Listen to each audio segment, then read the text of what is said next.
This film is so 80s, it hurts so good. It's dated while remaining timeless. Corded phones, VHS rental stores, and bizarre fashion choices. You can tell when it was made, and it adds to the character of the flick rather than detracting. It has a cool story, great acting, sex appeal. You can bite me anytime, David. Oh, and it has a great soundtrack.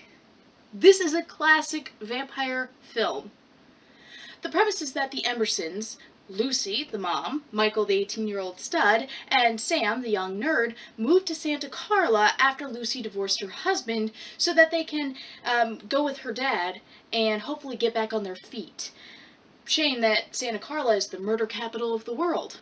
Lucy gets a job at a video rental store where she meets the owner, Max, who seems like a pretty stand-up guy, and they start going on a series of failed dates. Sam meets the Frog Brothers, who have a striking resemblance to Rambo in attitude and dress. They run a comic store for their stoner parents and are supposedly professional vampire hunters. And Michael becomes a part of a motorcycle gang because he was horny for a girl named Star. What makes this very interesting is that the motorcycle gang actually are vampires, and they try to convert Michael into being one of them. Michael starts becoming more and more distant. He starts sleeping all day, getting really easily agitated, and feeling a hunger he doesn't quite understand. His brother Sam starts noticing the differences in his brother and wants to save him, especially there's just this one great scene where his powers kind of start manifesting. And as long as Michael does not kill anyone, he won't get turned into a full-fledged vampire.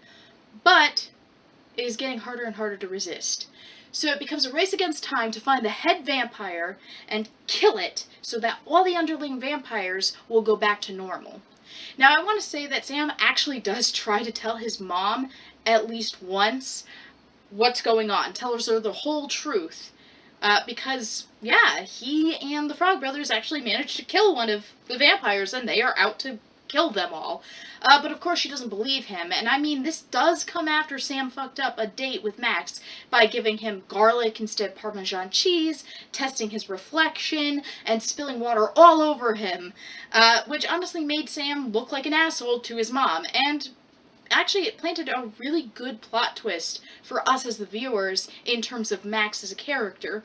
And she's worried about Michael because Michael has become so distant and he won't talk to her at all, even when she tries really hard to come at him as a friend. Now, the Gang of Vampires are brutal killers, and I think that's part of why I like them so much. They are unrepentant killers. I mean, don't misunderstand. I love the pathos of vampire characters. Louis from Interview with the Vampire is one of my favorites, and he's so fascinating to me because he actually struggles with being a vampire and tries so damn hard not to kill human beings for years. But here, the vampires are just fucking brutal, and we get to actually know them. They have names, and hell, we actually like them in a little bit. You know, they're kind of like the cool kids at school. You can't help but be drawn to their sex appeal and their confidence, and in some ways you wish you could be just as badass as they are. David is the leader, and his impact is so damn perfect, and he just utilizes his screen time so damn well that he is just a perfect villain to try to corrupt Michael into his little gang. He plays off of Michael's love and lust for Star to get him to do what he wants. He plays mind games with him, and at the climax of the film, he just goes straight for the fight, and it's fantastic. I love that all of the characters have very strong personalities. Lucy is this very sweet, compassionate, caring mother figure. The grandfather, her father, is just kind of this, like, strange old hermit, weird guy who, like, makes taxidermy for a living, and he's just, I don't know, he's just this weird kind of guy. And Star is a subtle performance in which she clearly is hiding something and struggling with something, and is clearly under David's control in some way, but we don't fully understand what she's going through until it's fully revealed that the vampires are in fact the Lost Boys. And I mean, we can put two and two together. It's pretty obvious very quickly from the beginning that they are vampires. But to reveal that Star is also a half vampire like Michael was a bit of a surprise, because it could truthfully be assumed that while she knows that the gang are vampires and she lives with them, she herself is just a human who's kind of in their clutches, for lack of a better term. Sam is this really funny kid, and he has great reactions to everything. My favorite part is when he finds out that Michael is a vampire, because Michael's reflection isn't showing up in the mirror. And his line is, "You're a creature of the night, Michael. Just like out of a comic book. You're a vampire, Michael. My own brother, a goddamn shit-sucking vampire. Oh, you wait till Mom finds out, buddy." never fails to make me smile, even just a little bit, because that's his threat to tell his mother. And it actually makes Michael worried. So that shows to me that they love their mother and they care about their mother. So, Michael does his fighting against his vampiric nature very well. He's scared and he's confused. He doesn't know what's going on, and he's horrified when he sees what David and the boys really are. And it's one of the best scenes ever when we actually see the vampire effects in full. They are kept very minimalistic and creepy, but they're so effective. I mean, David is the cover of the vampire book, the Encyclopedia of the Undead.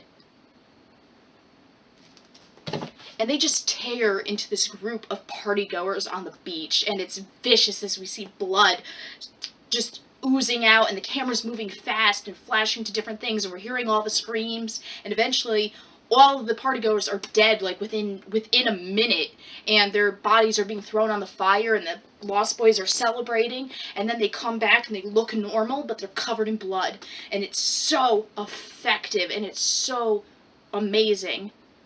And it's such a great reveal.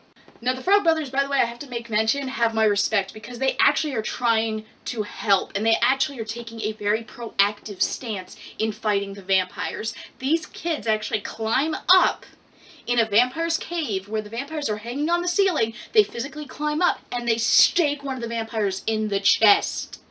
And they actually help the entire Emerson household for the final fight by snagging holy water and bringing weapons and everything, and they help defend everybody.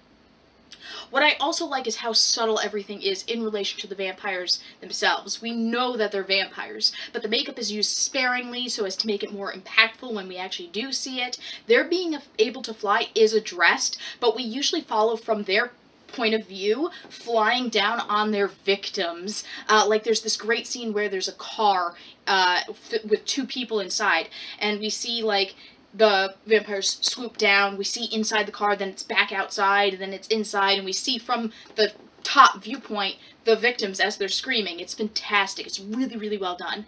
And the only time we see the vampires themselves in the air, okay, we actually only, like I said, from their viewpoint, or from a different angle as from the victim's point of view, the only time we actually see the vampires in the air is when Michael is developing his powers, and he's actually, like, floating outside the window. It's a really funny scene. That's when he's starting to develop his powers, and it's really confirmed to Sam that he is, in fact, a vampire, and Michael's freaked out, but it's really funny. It's a really funny scene. Take my word for it, and it's very emotional, too. It's very well done. They balance the comic and the serious very, very well.